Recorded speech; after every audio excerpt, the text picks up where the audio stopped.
Alright, so I'm going to get into part 3. Trusting God in Hard Times, Lessons from the Life of Elijah. Chapter 3. Times of Training. Several years ago, sports shoemaker Nike ran a series of ads themed, "What are you getting ready for?" One showed an NFL football player throwing himself down a steep, rocky hill. Another had a soccer player doing everything in life with his feet. The point? What we do today is getting us ready for something that we will be involved in later. What are you getting ready for? Whatever it is, training will be needed. Hours at the piano learning scales and practicing sonatas. Days in the hot August sun enduring 2-a-day football practices. Years in laboratory preparing for a career in medical research. It seems that for much of life there are seasons of preparation, and the more intense something is, the more intense the training will be. This was true of Elijah as well. God had a plan to build more depth of trust and character into his servant. Bible teacher J. Vernon McGee wrote, "You get the impression that Elijah was a rugged individual, and he was, but there's something else that should be said here about him. God had to train this man. God had always had a method of training the men he uses by taking them to the desert.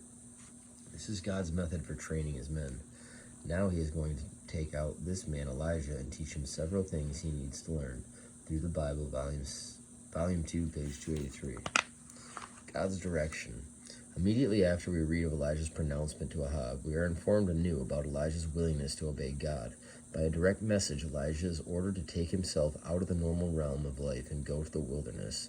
Then the word of the Lord came to him, saying, "Get away from here and turn eastward and hide by the brook Cherith, which flows into the Jordan. And it will be that you shall drink from the brook, and I have commanded the ravens to feed you there." 1 Kings 17, 2-4. Gilead was east of the Jordan River, so God was sending Elijah back home to a brook that was no more than a wadi, W-A-D-I, a seasonal stream that carries water only during the winter rains. Wadi Cherith seems like an unusual place for God to provide food and water during a 3-year drought.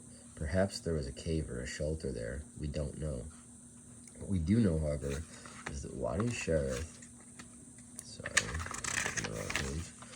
is in the teeth of the wilderness, a hard place to live and a hard place to learn. We also know that there is an element of danger involved. If someone tells you to go to a certain location to meet someone, or to take a break from the routine of life, that's one thing. But if you are told to get away from here and hide, and the passage above does, that's far different. There is certainly an element of threat involved. We know from reading the later passage, 1 Kings 18:4, that God's prophets were not safe in the land controlled by Ahab and his wife Jezebel. Therefore, as soon as Elijah made his pronouncement to Ahab, God spoke to him and gave him a getaway route. Despite Elijah's evident courage, one can imagine the pressure that was on him as he took off for the wilderness, never knowing if Ahab's men might be hunting him down. Elijah would have to travel over 15 to 20 miles on foot through barren land to arrive at less than hospital place, but this is where God sent him. Elijah had much to learn, and the days of solitude would furnish much-needed moments of reflection and learning. Elijah's response. God spoke, and Elijah responded. From the palace to the wilderness he went without delay. So he went and did according to the word of the Lord, for he went and stayed at brook Cherith, which flows into the Jordan. 1 Kings 17:5. Notice that God made promises to Elijah that were directly linked to his response. He obeyed God's word, believed God's promise, and went to the Wadi Cherith as a result. God would make good on his promise to meet his physical needs. Undoubtedly, faith is always a critical issue in a believer's relationship with God, and Elijah responded with trust and obedience. Elijah made the long trek to a lonely place and settled in there. It must have been an interesting first day at Cherith. Did he watch the skies, wondering if ravens would really show up? This was a new experience for Elijah. The imagination of German biographer F.W. Krummacher gives us a possible look at Elijah and his new environs. Come, let us pay a visit to this man of God in his dwelling place, a dreary wild, near the banks of the Jordan, and a scene now open before us. Dead silence reigns around, interrupted perhaps by the cry of the solitary bittern, while amongst the heath and juniper bushes broods the ostrich, no hunter disturbing its repose. No pathway opens to the view, not a human footstep is seen, all is wilderness and solitude. There sits the man of God. Here it is, appointed dwelling, the blue sky his roof, the bare rocks his walls, the stone his seat, the shady wood his bedchamber, the grass his couch, his company the purling brook, and the hoarse ravens aloft among the trees. Elijah the Tishbite, BP 34 through 35. Imagine the isolation he felt, alone in the desert. Elijah would learn of his God in this hard place because he had obeyed. He had assurance of God's care and provision. God's provision. Sometimes when God directs his people to go, he simply gives them map directions. For instance, when Abraham was told to leave Haran and head for the land about which God said, I will show you, Genesis 12:1, no food provisions were given, just go. But in this case, God not only told Elijah where he wanted him to go, he also told him how he was going to feed him during his time there, 1 Kings 17:4. And it happened just as God said it would. The ravens brought him bread and meat in the morning, and bread and meat in the evening, and he drank from the brook, V6. Where at Wadi Sherith, God's promised provision nourished Elijah. Notice how God provided. Ravens, voracious birds of prey, would never naturally relinquish their food. Perhaps God used these particular birds to impress upon Elijah the real source of his food, so he would trust God for his provision instead of the birds themselves. Bread and meat twice a day compared to the manna and quail in the wilderness. Water from Cherith. Examined separately, each of these elements of God's provision can help us understand Elijah even better. Ravens. Imagine Elijah's surprise when God announced him that ravens would be his food service providers. Ravens. Surely Elijah knew about Leviticus 11:13 through 19, in those verses which are part of a chapter that explains all the unclean foods that Jewish people were to avoid. We read, these are the birds you are to detest and not eat because they are detestable. The eagle, the vulture, the black vulture, the red kite, and any kind of black kite, any kind of raven, VV 13:14. Ravens are scavengers. They eat carrion. They are unclean both in reality and matters of faith. Bread and meat twice a day. We are not told where the ravens were able to obtain bread or what condition the meat was in when the ravens brought it to Elijah, but we know this for sure. Elijah had to exercise extreme faith as he awaited his food. There were no reserves, no snacks, no assurance other than God's promise that he would have enough food to sustain him each day. Water from the Wadi. Wadi. I don't know. There is a certain irony to the combination of events that God called on Elijah to be involved in. First, God asked him to declare a long-term drought in the land. Then he sent him to live where he would be totally dependent on rain for his sustenance to continue. The brook Cherith depends on rains to fill its banks and send water down to the Jordan. Eventually, we assume, the drought would dry up the Wadi, leaving Elijah without resources. God provided in unique ways for Elijah, ways that at first look would appear to be difficult and worrisome for most. But Elijah, a man of faith and action, did not hesitate to trust God's provision. God always uses the proper means to accomplish his purposes and training in the lives of his children. This is true whether those means are natural, Wadi Sherith, or supernatural, raven-delivered sandwiches. He remains Jehovah Jireh, the Lord will provide.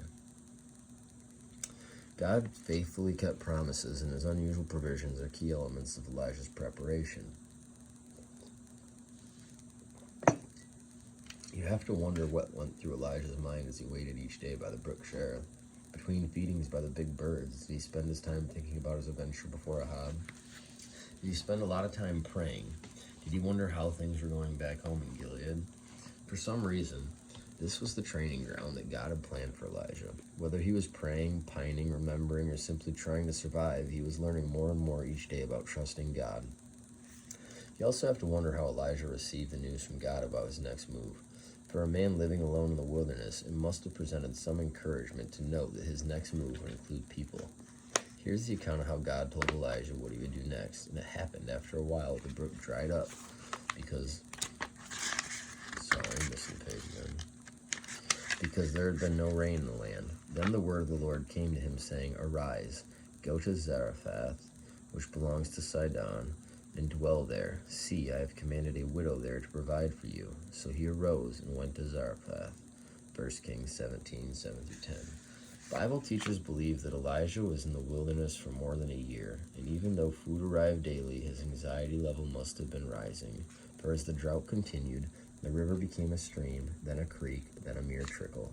This was part of God's training of Elijah. Imagine what must have been happening to the prophet's faith as the water level in the brook dipped lower and lower. God could have brought water from the rocks, as he had for Israel in the wilderness, but he didn't. The water was running out. Remember, Elijah, a man like us, how might he have responded?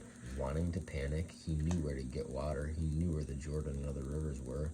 What would stop him from leaving the wilderness behind to find what he needed? wanting to give up and die, as he later desired, wanting to reverse God's judgment because it was affecting him personally. This was all part of the training process. Elijah needed to know that he could trust God for more than water, even in the desert, and even when the brook dried up. He needed to learn that God knew all along that the brook would dry up. It was inevitable. The Wadi was dependent on the heavy rains of late autumn and early winter, and when those rains did not arrive, the brook disappeared. God's care was not hampered when the brook dried up. It would be easy for Elijah to assume that he had been forgotten by God, but he had to learn that he was dependent on God, not on the brook. God was still in control even when the brook dried up. In fact, God was so thoroughly in control that he totally disrupted the comfort zone Elijah had become used to. Why? To stretch him in new ways. When our comfort zone is shattered, it doesn't mean that God has lost control, but it may mean that we've stopped hearing the voice of God because we've grown too comfortable. Even as the water receded, Elijah stayed at the brook until he was instructed to go elsewhere. Arise, go, V9. The lessons of trusting and obedience were being imprinted on his heart, so God sent him from the Wadi on a journey to Zarephath. What do we know about Elijah's next destination? It was 80 to 90 miles northwest of Cherith, on the Mediterranean seacoast in Gentile, not Jewish land. It was in the heart of land dominated by Baal worship.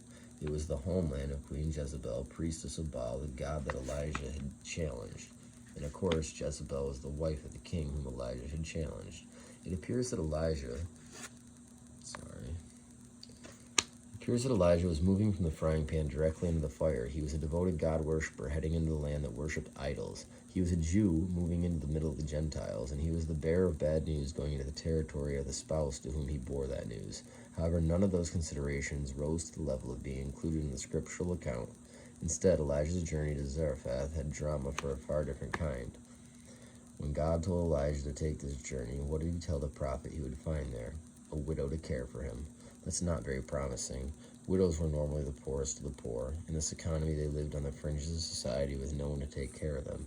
They were vulnerable and unprotected. In the time of famine, they would be the first to run out of food, not the last. This is not the most encouraging news a man could receive. Elijah was leaving behind a dried-up brook and a bunch of bread-snatching, meat-providing ravens, and he was exchanging those harsh realities for the prospect of being cared for by a down-and-out widow. This didn't appear to be an upgrade for the prophet on the run. Why did God command Elijah in this way? When did he command Elijah to go into hostile territory so he could find someone who could have no means for taking care of him? Because God is training his servant to walk by faith, not by sight, and nobody said it would be easy. Welcome to Elijah's world. As he personally experiences the power and price tag of spiritual training, author W.J. Peterson writes, sometimes we don't understand God's dealings.